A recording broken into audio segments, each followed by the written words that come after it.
փորձենք եւս երկու հարց Factor TV, Նարեկ եւ հաջորդիվ Gazeta Komsomolskaya Pravda, խնդրում եմ պատրաստ լինել։ Շնորհակալություն Factor TV Նարեկ Կիրակոսյան, ես հարց ունեմ երկու նախարարներին էլ։ Պարոն Լավրով, դուք եկել եք մի երկիր, որի դեմ եւ Լեռնային Ղարաբաղի դեմ Ադրբեջանը կիրառել է մեծականակ ռուսական զենքեր, ինչի հետևանքով հայաթափվել է Լեռնային Ղարաբաղի Հանրապետությունը եւ օկուպացվել են Հայաստանի ինքնիշխան տարածքներ։ 44-օրյա պատերազմի մեկնարկի դրությամբ ադրբեջանական բանակի զենքի 60%-ը եղել են Ռուսաստանից եւ Բելարուսից մատակարարվածները։ Բացի այդ, Ռուսաստանը չի կատարել 1997 թվականի պայմանագրով ստանձնած պայմանագրային պարտավորությունները։ Ռուսաստանը զենք չի մատակարարել Հայաստանին, չնայած դրա դիմաց Հայաստանը վճարել է։ Չեք կարծում, որ այս պայմաններում բնական է, որ Հայաստանը պետք է փորձի մերձենալ Միացյալ Նահանգների հետ, Ֆրանսիայի հետ եւ այլ երկրների հետ ու անդամակցության գործընթաց սկսի։ Չնայած դուք ձեր ասուլիսի ժամանակ, եթե չեմ սխալվում, հունվարի 14-ին հայտարարել եք, որ ԵՄ-ին միանալու գործընթացը Հայաստանի ինքնիշխան որոշումն է, բայց ռուս բարձրաստիճան պաշտոնյաներ, ինչպես նաև ռուսական պետական լրատվամիջոցներ սպառնալիքներ են հնչեցնում եւ անգամ զուգահեռներ տանելով, այսպես ասած, Հայաստանի ուկրաինացման հետ կապված, սա ինչ է նշանակում, արդյոք Ռուսաստանը պատրաստվում է տնտեսական պատժամիջոցներով կամ ռազմական ուժով կանխարգելել Հայաստանի մերձեցումը ԵՄ-ի հետ, ինչպես եղավ Կիևի դեպքում, թե այնուհանդերձ կհարգեք Հայաստանի ինքնիշխան որոշումը։ Եվ եթե կարելի է մեկ հարցել Հայաստանի արտգործնախարարին, պարոն Միրզոյան, Հայաստանի քաղաքացիները, այդ թվում նաև նրանք, ովքեր այս պահին արտգործնախարարության դիմաց բողոքի ակցիա են իրականացնում,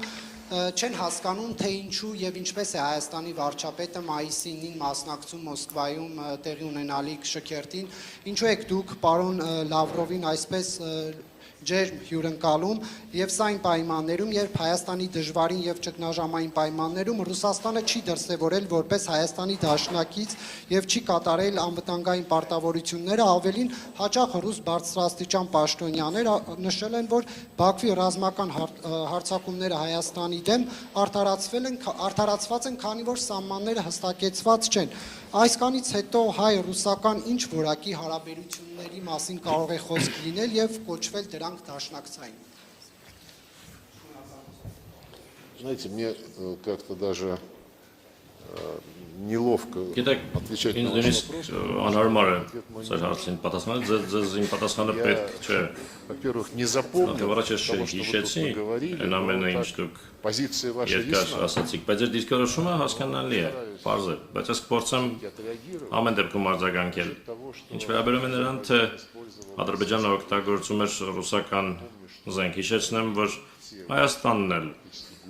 Եթե բոլոր տարիներին անկախություն ձեռք բերելուց հետո օգտագործում էր ռուսական զենք, այդ թվում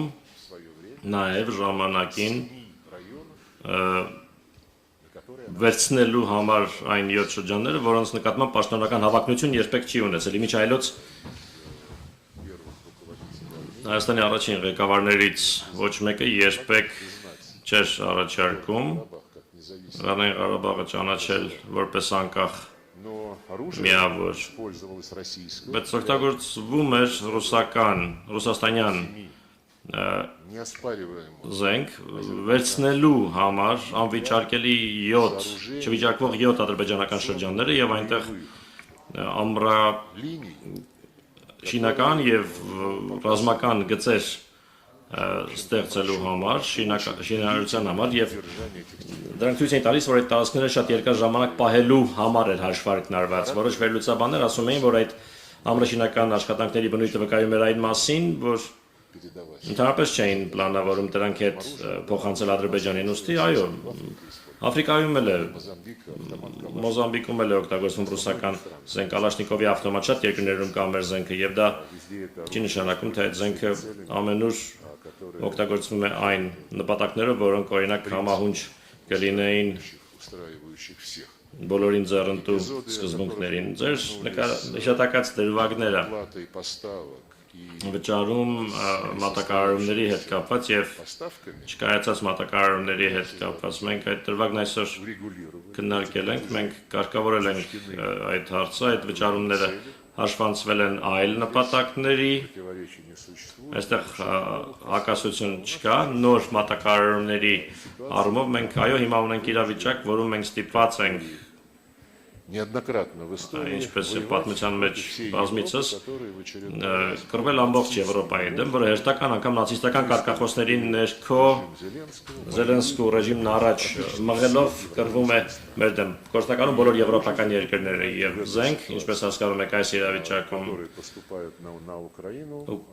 որը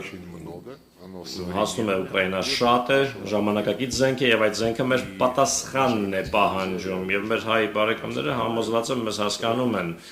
որ նման իրավիճակներում մենք չենք կարող մեր բոլոր պարտավորությունները ժամկետում կատարել, բայց անգամ այդ իրավիճակում բոլոր հայ գործընկերների հետ պայմանագրերով նախատեսված համակարգերը փոխանցվում են եւ մենք այդ պրակտիկան կշարունակենք։ Ինչ վերաբերում է այլ երկրներում զենքի գնումներին, որևէ խնդիր չկա։ Դա մեր հայ բարեկամների ընտրությունն է, եթե իրենք ցանկանում են ունենալ ֆրանսիական բազա լրացուցիչ մատակարարումների համար, խնդրեմ, եթե որևէ այլ երկրի, խնդրեմ, մենք որևէ բան չենք պարտադրելու, բայց իհարկե, երբ դաշնակիցը հիմնվում է Ֆրանսիայի նման երկրից ռազմական մատակարարումների վրա, որը գլխավորում է, այդ երկրը գլխավորում է թշնամական ճամբարը եւ անձամբ նախագահ Մակրոնը եւ իր բոլոր նախարարները պարզապես ատելություն են շնչում Ռուսաստանի նկատմամբ եւ համարում են, որ այն միակ խնդիրն է Ուկրաինայի հակամարտության չլուծման համար, բայց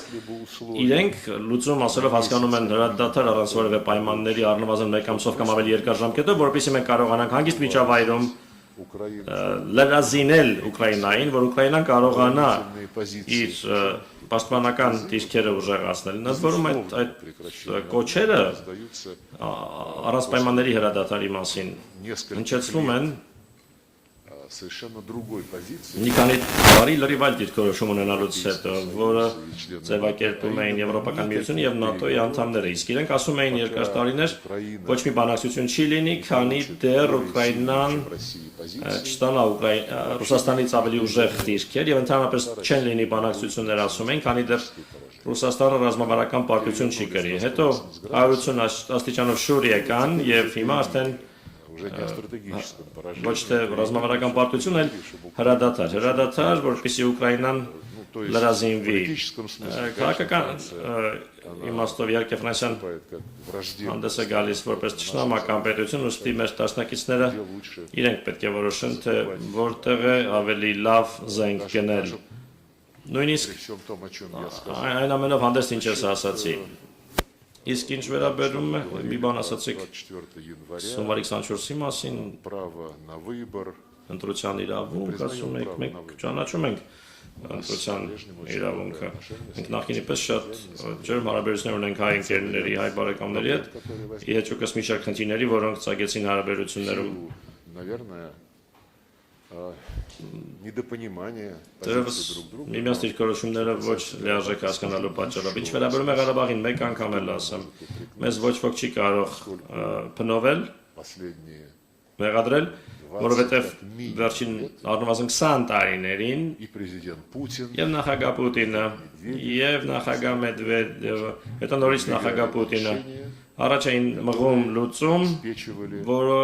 լուծումներ, որոնք ապահովում էին արդար մոտեցում, խաղաղ բանակցությունների միջոցով։ Հիշեցնեմ ինչի մասին էր խոսքը գնում։ Ադրբեջանական 7 շրջաններից տալ 5-ը, վերադարձրեք 5 շրջանները, որպես առաջին քայլը եւ միջանկյալ փուլ որպես պահպանեք Կելբաջարի եւ Լաչինի շրջանները, դրանք ահռելի տարածքներ են, որոնք Հայաստանը միացնում են Ղարաբաղի հետ, պահպանեք դրանք այն կարգավիճակում, որում կան հիմա, հետաձգելով Լեռնային Ղարաբաղի կարգավիճակի հարցի վերջնական լուծումը երկար տարիներով, իսկ փաստացի խոսքը գնում էր այն մասին, որ դա հետաձգվի եւ թողնվի ապագա սերունդներին, Դա երևի ինչ-որ բանով ավելի լավն է, քան այն ինչ հիմա ստացվեց։ Ինչու, որովհետև այդ կոմպրոմիսային առաջարկները, որոնք տարիներ շարունակ առաջ էին մղվում ռուսական ղեկավարության կողմից, մերժվեցին։ Սակայն այո, ընտրության իրավունքը իրացվեց։ Այս պարագայում հրաժարում այն բանաձևից, որը ես հենց նոր հիշեցի։ Եվ ձեր այն արտահայտությունը իբրև Հայաստանն ուկրաինացնելու մեր մոտեցումը, որ ասացիք ինչ-որ նման մի բան, որ հետո Հայաստանի հետ անել նույնը, ինչ արել եք Ուկրաինայի հետ, ըստ նույնիսկ մեկնաբանելու բան չկա։ Նշանակում է դուք կողմ եք եւ սատարում եք նացիստական ռեժիմին, արմիությունների տանը մարդկանց այրելուն, ովքեր զինվորական խմբավորումներ ուղարկեցին Ղրիմի խորհրդարանի վրա հարձակվելու միայն նրա համար, որ Ղրիմի խորհրդարանը եւ Ղրիմը հրաժարվել էին սատարել հակասահմանադրական պետական հեղաշրջմանը։ Ես չեմ հիշում, որ Հայաստանի ղեկավարությունը մեկնաբաներ 14 թվականի փետրվարի Ուկրաինայում տեղի ունեցած պետական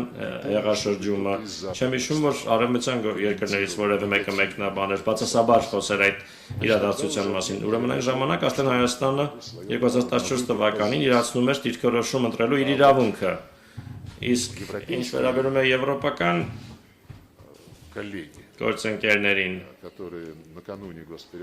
ովքեր պետական հեղաշրջման նախաշեմին որպես երաշխավոր հանդես եկան այն ժամանակվա նախագահի եւ ընդդիմության միջեւ։ Մենք հարցրեցինք, բայց դուք երաշխավորում եք, որ կարգավորում է տեղի ունեցել, ինչու ոչ չեք անի այդ պուտչիստներին, որ կարգ պահպանեն, իրենք ամոթխած հայացքը կախեցին եւ ասացին, երբեմն ժողովրդավարությունը անսպասելի թեքում է ստանում, անսպասելի ընթացք է ստանում, նույնը ԱՄՆ-ը գնաց, մի կողմ քաշվեց, թեպետ դրանից առաջ նախագահ Օբաման նախորդ օրը զանգում էր նախագահ Պուտինին եւ խնդրում էր չառարկել կարգավորման համաձայնագրի ստորագրմանը, որը պիտի լիներ Եվրամիության երաշխավորության ներքո, խոսելով ԱՄՆ-ի մասին 2014 թվականին փետրվարից քիչ անց պետական հեղաշրջման փորձ եղավ Գամբիայում։ Դուք հետաքրքրասեր անձնավորություն եք, նայեք ինտերնետում այնտեղ կա հայտարարություն, ԱՄՆ-ի պետական դեպարտամենտի հայտարարությունը Գամբիայում հեղաշրջման փորձի մասին, որտեղ ասված է, որ ԱՄՆ-ը երբևէ չեն սատարի իշխանության փոխանցումը ոչ սահմանադրական ճանապարհով։ Այ իրենց հարցրեք, գալիս լինում են չէ ամերիկացի գործընկերները այստեղ, մամուլասոլիստների գալիս են, իրենց հարցրեք ինչու Գամբիայում չի կարելի, իսկ Ուկրաինայում կարելի է։ Իրենք ձեզ հավանաբար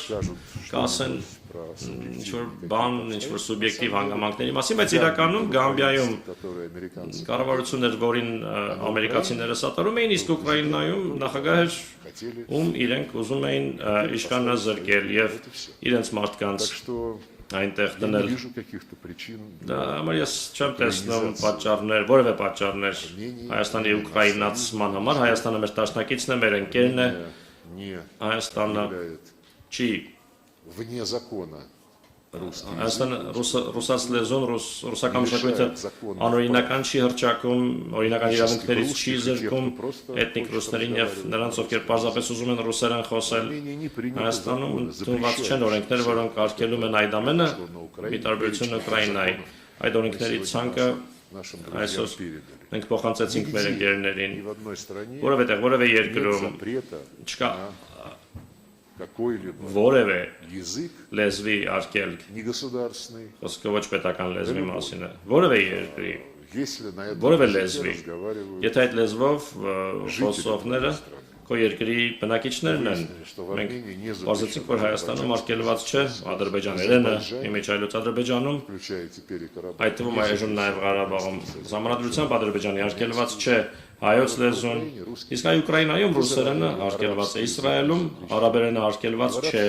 արաբական երկրներում եբրայերենը արգելված չէ։ Ուկրաինան այդ առումով ունիկալ պետություն է, երբ մենք լսում ենք Еврокомиссии Եվրահանձնաժողովի ընդայնման հանձնակատարի հայտարարությունները по-моему, տիկին կարծես կոս ասում է իբրև ամբողջ Ուկրաինան կատարել է բոլոր նախնական պայմանները եւ կարելի է սկսել անդամակցության բանակցությունները на фоне того, что եւ այն фон дер Ляйен բանի ֆոնի որ Ուրսուլա ֆոն դեր Լայնը Կալասը եւ մյուսները հայտարարում են թե надо ей помогать, պետք է օգնել Ուկրաինային она не победит, քանի потому что ինչը որ հաղթի, որովհետեւ Ուկրաինան европейские ценности. պաշտպանում է եվրոպական արժեքները, դա նշանակում է, որ Европа считает своими Եվրոպան ценностями իր արժեքներն է համարում նացիզմը, истребление языка, на котором говорит большинство граждан. այն լեզվի ոչնչացումը, որով խոսում են տվյալ պետության Ուկրաինայի քաղաքացիների մեծամասնությունը, Такой украинизация ինչ Армении. ուկրաինացման, Հայաստանի ինչ ուկրաինացման մասին կարող է խոսքը գնալ։ Հայաստանը քաղաքակիրթ երկիր է։ Вот. Но вы опубликуйте Դուք հրապարակեք свой вопрос, ձեր հարցը ամեն դեպքում։ ответы мои не Իմ обязательно. պատասխանները պարտադիր չէ։